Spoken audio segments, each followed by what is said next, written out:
रावण की नाभि में अमृत किसने स्थापित किया था? दोस्तों, आपने रामायण तो जरूर देखी होगी।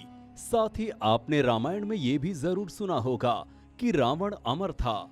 रावण की नाभि में अमृत था।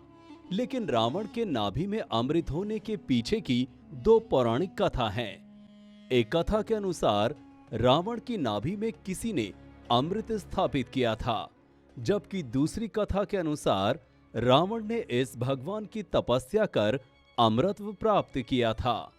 तो चलिए दोस्तों, आपको दोनों पौराणिक कथा के बारे में बताते हैं।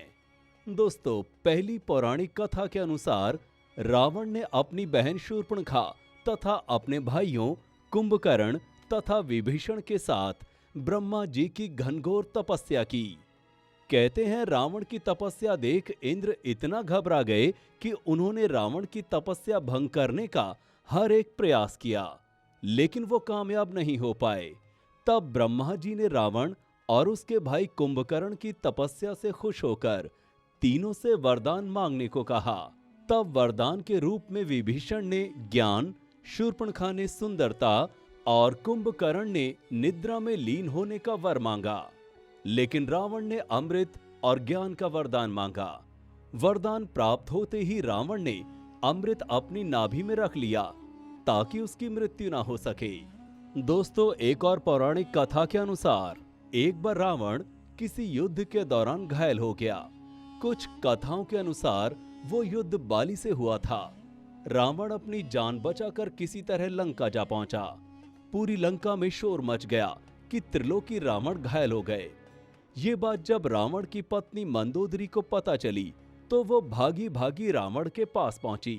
रावण के इलाज के लिए तुरंत वैद्य को बुलाया गया, लेकिन वैद्य ने बताया कि रावण का बच पाना अब मुमकिन नहीं है। उनको सिर्फ अब चंद्रलोक में रखा अमृत ही बचा सकता है। वैद्य की बात सुनकर मंदोदरी तुरंत अपने पिता के घर चली गई। वहां उन्होंने अपनी सारी आपबीती अपने पिता को बताई। मंदोदरी के पिता एक ऋषि मुनि थे। उन्होंने अपने तप के बल पर मंदोदरी को शक्तियां प्रदान की, जिससे वो उड़कर चंद्रलोक चली गई।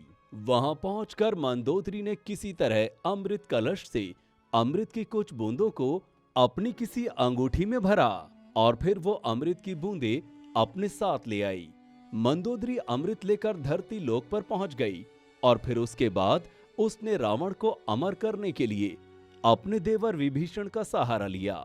विभीषण ने पूर्णिमा की रात्रि को मंदोदरी तथा कमलनाल पद्धति द्वारा अमृत की बूंदों को रावण की नाभि में स्थापित कर दिया, जिसके कारण रावण अमर हो गया। अब रावण का सिर भी कट जाता है तो भी वो जिंदा रहेगा। इस प्रकार रावण की नाभि में अमृत स्थापित किया गया। दोस्तों, क्या आपने रावण की नाभि में अमृत होने की इस पौराणिक कथा के बारे में सुना था? आपको इन दोनों कथाओं में से कौन सी कथा अच्छी लगी? अपना जवाब हमें कमेंट करके जरूर बताएं। साथ ही वीडियो को लाइक और शेयर जरूर करें।